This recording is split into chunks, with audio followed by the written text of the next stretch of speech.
Mesdames et messieurs, bonsoir et bienvenue à ce journal.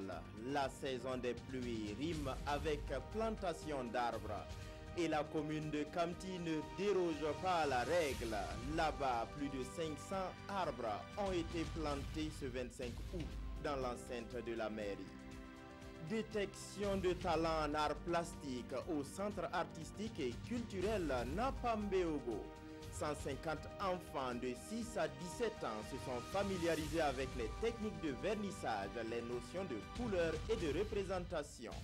Ils ont exposé leurs chefs-d'œuvre lors de la clôture de l'atelier vacances qui les a réunis. Mesdames et messieurs, bonsoir, soyez les bienvenus à ce quart d'heure d'information. L'Association des orpailleurs de la région du Sud-Ouest a organisé ce 25 août un reboisement à Kamti dans la province du Poni. Ils ont planté 400 manguiers et 150 eucalyptus dans la cour de la mairie. Et cela dans le but de contribuer à la restauration du couvert végétal. Elvis Tuina et Gisbego Dimitri Badini ont pris part à cette activité. Plus de 500 plants constitués de manguiers et d'eucalyptus sont mis en terre à la mairie de Kamti. L'action est menée par l'Association des orpailleurs de la région du Sud-Ouest, qui, conscient de leur implication dans la destruction de l'environnement, entendent restaurer le couvert végétal. Parce que nous avons vu que dans le secteur de l'orpaillage, nous avons, et chaque fois, on a des coupes à vigie de bois, par-ci par-là. Au niveau des trous, on détruit l'environnement, c'est vrai, mais nous avons décidé de réinstaurer l'environnement pour le bien-être de notre environnement. Un geste salué par le premier bénéficiaire qui promet d'en prendre soin. Pour lui, en plus des fruits et de l'ombrage, ces plantes constitueront une clôture naturelle pour la mairie. Nous apprécions très hautement ce geste. Nous mettrons tout en œuvre pour protéger au moins les manguiers qui sont fragiles et qui sont très utiles aux gens. Pour ce qui concerne les eucalyptus, je pense qu'avec l'alignement de la clôture, on pourra toujours les entretenir. La séance de reboisement s'est déroulée sous une pluie qui, certes, va contribuer à la survie des jeunes plants. Quant aux orpailleurs, ils promettent l'année prochaine la poursuite de leur action dans une autre localité de la région. Le guérisseur traditionnel El Hadja Saïdou Nagrango, connu sous le nom de Seydou Bikenga, a financé la conception d'infrastructures hydrauliques. Il s'agit d'une retenue d'eau à Pibaoré dans la province du San Matenga qui a été achevée le mois passé. Le guérisseur en a fait don aux populations de la localité. Le compte-rendu est de Momoni Soubeiga. Kanyoko, Punga, Fourgui sont entre autres les villages qui bénéficient de ces retenues d'eau. Deux œuvres bien accueillies par les bénéficiaires qui attendaient cette aide avec impatience.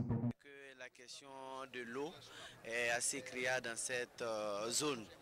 Et déjà, le donateur a tenté de faire des forages et qui ont tous été négatifs. Donc, vous comprenez bien que le boulis ne va pas, comme on a l'habitude de le voir, seulement à permettre aux animaux de s'abreuver. Maintenant, l'inquiétude, c'est la qualité véritablement parce que c'est de l'eau qui n'est pas traitée. Voilà, et là, véritablement, toutes les bonnes volontés qui peuvent vraiment nous appuyer dans le sens véritablement de traiter l'eau, vraiment seront la bienvenue. En plus de ceux qu'il offre aux malades, El Hadj Saïdou Bikenga entend désormais réaliser d'autres œuvres sociales pour le bien-être de la population de Pibaoré.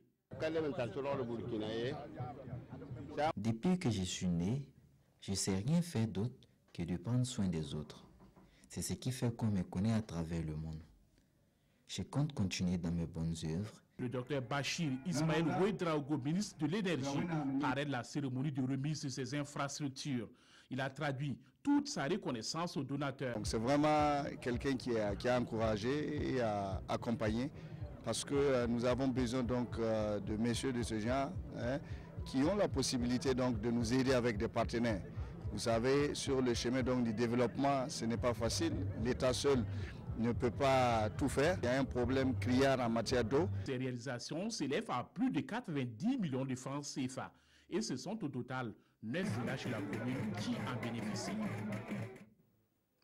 Le conseil municipal de l'arrondissement 1 de Bobo-Dioulasso a tenu sa deuxième session extraordinaire de l'année 2018.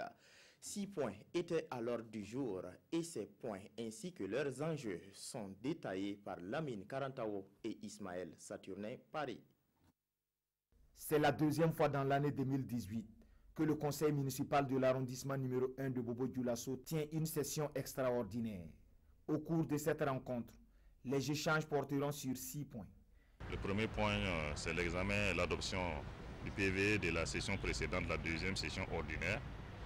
Le deuxième point, c'est l'examen et l'adoption du plan d'action 2018-2020 de l'arrondissement numéro 1 et la délibération y afférente.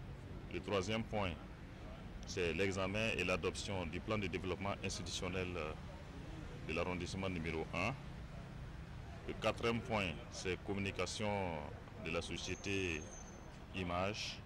Le cinquième point, c'est communication aussi de l'ONG Save the Children. Et le dernier point, les divers. Cette session sera l'occasion pour le maire et son équipe de trouver des voies et moyens pour la mise en œuvre de leur plan d'action. Ce plan d'action de l'arrondissement, c'est moins de 400 millions de 2018 à 2020.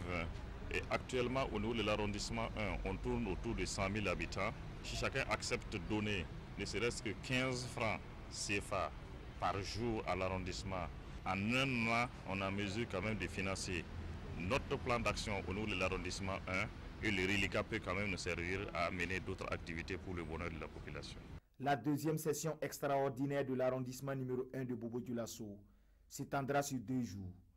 Le maire espère un débat franc avec ses conseillers municipaux pour la concrétisation de leur plan d'action. Dans quelques années, ils seront peut-être des experts en arts plastiques. Ils sont au nombre de 150 et âgés de 6 à 17 ans. Ils se sont familiarisés avec les fondamentaux du métier d'art plastique. Et si demain ils arrivent à se faire un nom dans le métier, l'histoire retiendra qu'ils ont séjourné au Centre artistique et culturel Napambeogo lors d'un atelier vacances dont la cérémonie de clôture est comptée par Issa Kawedraogo et Draman Guéné. Bande dessinée, batik et peinture, ce sont là les métiers d'art plastique qui n'ont plus de secret pour ces tout petits. Durant un mois, ils ont appris les b.a.-ba de l'art plastique. Aujourd'hui, c'est la fin des classes et chacun veut séduire avec son chef-d'œuvre. On nous a appris les couleurs, et les couleurs primaires, les couleurs secondaires, les couleurs froides. On nous a montré l'environnement aussi. J'ai réussi à faire ma propre peinture. Ça porte une maison hantée. J'ai dessiné un soleil, la terre et une maison. Je ne pourrais pas dessiner des fantômes. Alors j'ai dit le titre seulement une maison hantée. Les fantômes sont à l'intérieur. À travers ce camp vacances art et culture, les initiateurs veulent pallier l'absence des métiers dans les programmes d'enseignement. C'est aussi une occasion pour inculquer à ces enfants l'esprit du groupe et de la protection de l'environnement. On fait la promotion de la culture burkinabé. Napambeogo a vu que l'art plastique n'est pas enseigné dans les lycées et collèges du Burkina Faso. Ça les a permis d'avoir la notion du groupe. Pour demain, ces enfants-là pourront avoir une activité.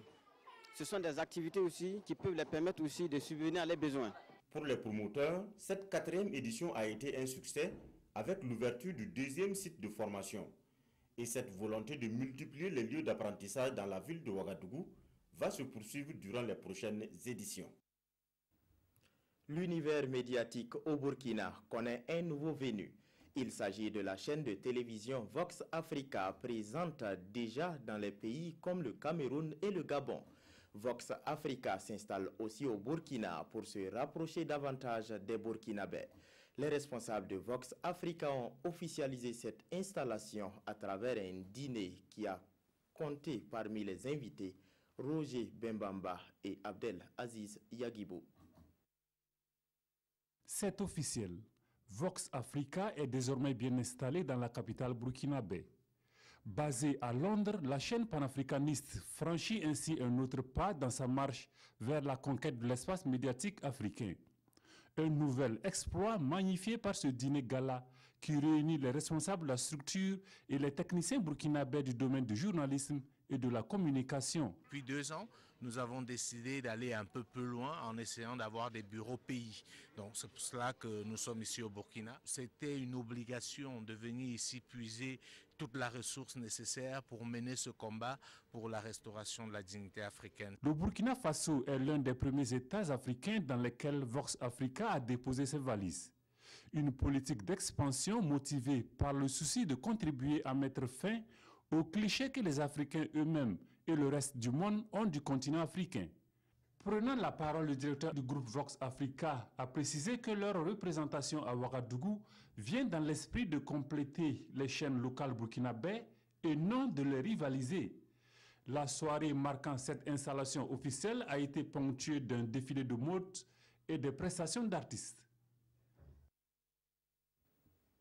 L'ensemble artistique Wakat Art était à la mairie de l'arrondissement 3 de Ouagadougou le week-end dernier. Les responsables de ce centre étaient accompagnés des enfants qui sont à la découverte des métiers artistiques et culturels.